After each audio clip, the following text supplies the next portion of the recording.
Hi everyone and welcome back to the channel. If you're new here, don't forget to hit that subscribe button and like the video. Today's video is for PlayStation 3 users. You've got a game stuck in your console and the eject button is not doing anything.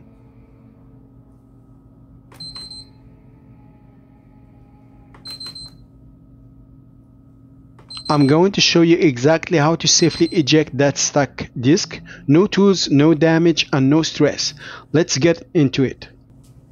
To start, turn off your console if it has a power button and unplug the power cord from the back. Next, press and hold the eject button. Press and hold it down. Make sure you keep holding the eject button the whole time.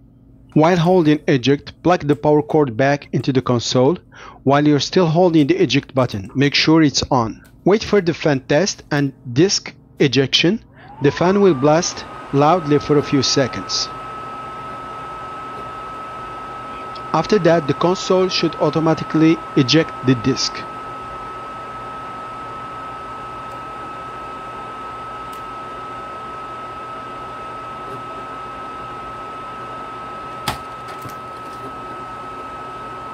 Now release the eject button once the disk comes out.